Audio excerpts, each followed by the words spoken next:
With respect to what the designers ought to do with respect to cleaning, they need to consider all the cleaning options available. I'm not sure that alcohol cleaning is the way to go. I think if you control the cleaning parameters with moist nitrogen, that's a good way. Another process is the evaporation process, where you pull a vacuum on the component and evaporate the sodium. The alcohol recovery, or the sodium component maintenance shop obviously required a lot of large tanks to store new alcohol, used alcohol, both radioactive and non-radioactive alcohols. So you had a lot of piping, a lot of tanks that you had to deal with.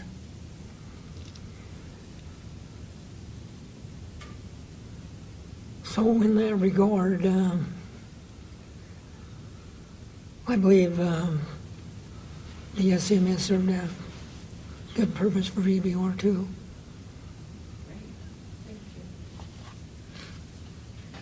And it's already been mentioned, but the fact that sodium expands when it melts, going from a solid to a liquid, it expands about 2.5% by volume. And that has caused a number of headaches for other people dealing with a sodium system that they're trying to, maybe they have a system that's got frozen sodium in it and they want to heat it up to drain it out. And this gets overlooked, and it can rupture a vessel, for example, just going through. Well, consider a bottle of water getting frozen, and then the bottle splitting open. It's that kind of effect. So that's important for designers to realize that in design and then in operational procedures, they need to make sure they have a free surface of sodium, of solid sodium, that they can start melting at that point before, and not start melting down at the bottom of a column of sodium, for example, or in the middle. And that's a very important consideration. Great. I think just a kind of an ultimate summary of working with sodium plants, my initial experience with reactors with pressurized water, and compared to that, the sodium plant really is quite safe. Especially the pool type reactor. Sodium, you need to have a lot of respect for it. You need to know what you can do around it, what you can't do around it. Most importantly, keep it away from moisture.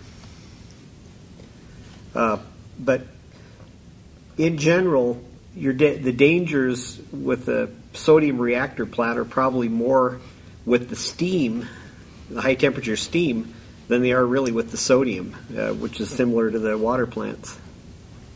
In my experience at EBR-ll, the most important lessons I learned were to have a healthy respect for the movement of sodium aerosols and vapors, and provide maintenance access early in the design of any future plants, because the maintenance is something that must be done.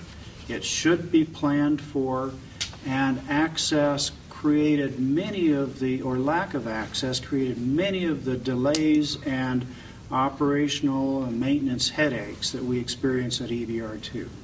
So those two, keeping those two things in mind for future designers, I think would be a very valuable lesson to learn from my experience at EBR-ll. Thank you. Robert, do you have any lessons learned that you would share with the younger generation? Well, with respect to the designers of these plants, I think it's important that they understand that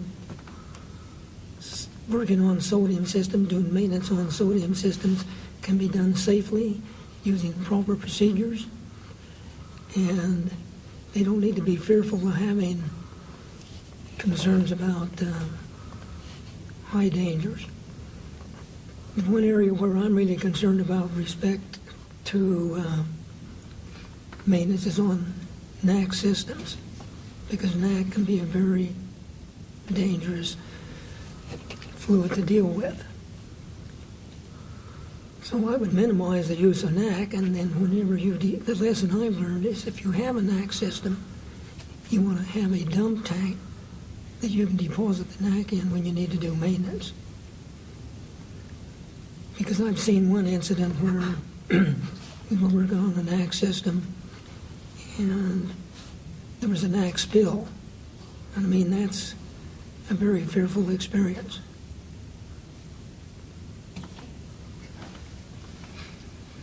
Well, I think Ken and Bob have said a lot of the things I wanted to say about what I've learned working at EBR-ll. I would like to reiterate that there's a very distinct difference between sodium and the NAC. One thing to bring out about the NAC is there's a superoxide that's formed with the NAC. This won't be an issue during most situations, but if you have NAC where it's been exposed to oxygen for a long time, the superoxide's explosive. It's extremely dangerous. One reason to stay away from NAC if you can, but there are advantages to the NAC, so you just need to be careful. You need to understand the materials. You need to know what you're doing. And I think if I could say any one thing, the key to what we did at EBR-ll was having a good set of people who knew about sodium, who knew reactors, and who are basically encouraged to learn.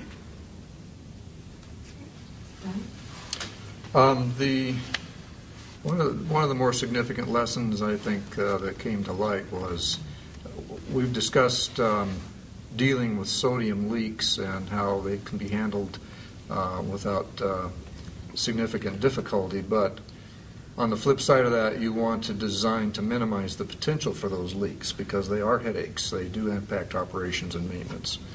And such things as minimizing the use of mechanical joints, use welded joints whenever possible, even on components that you know you'll be taking out of a system. You can cut the lines to it and weld the component back in and minimize the chance for leakage from the use of mechanical joints in there.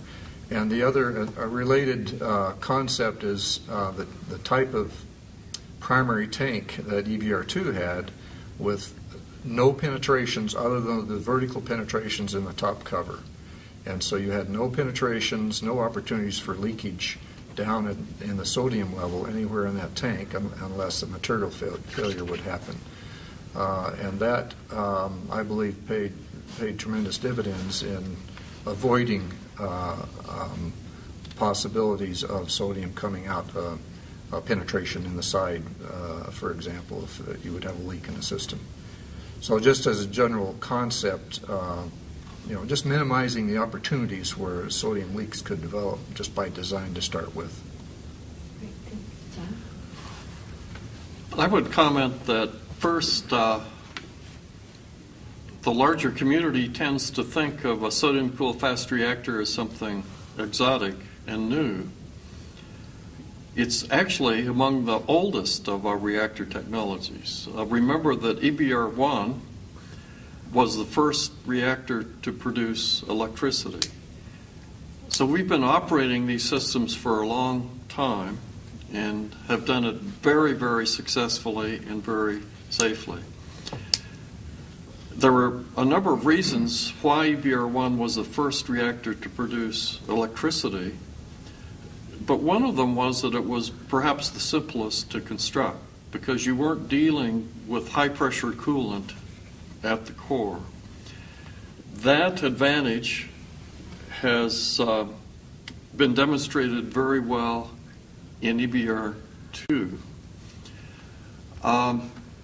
Another point I would make is that in designing any reactor system, especially one like this, there's a very basic principle one should follow, and that's compatibility of materials. As an example, one of the reasons that metal fuel was chosen is that it's chemically compatible with the sodium coolant in every way. So we didn't worry about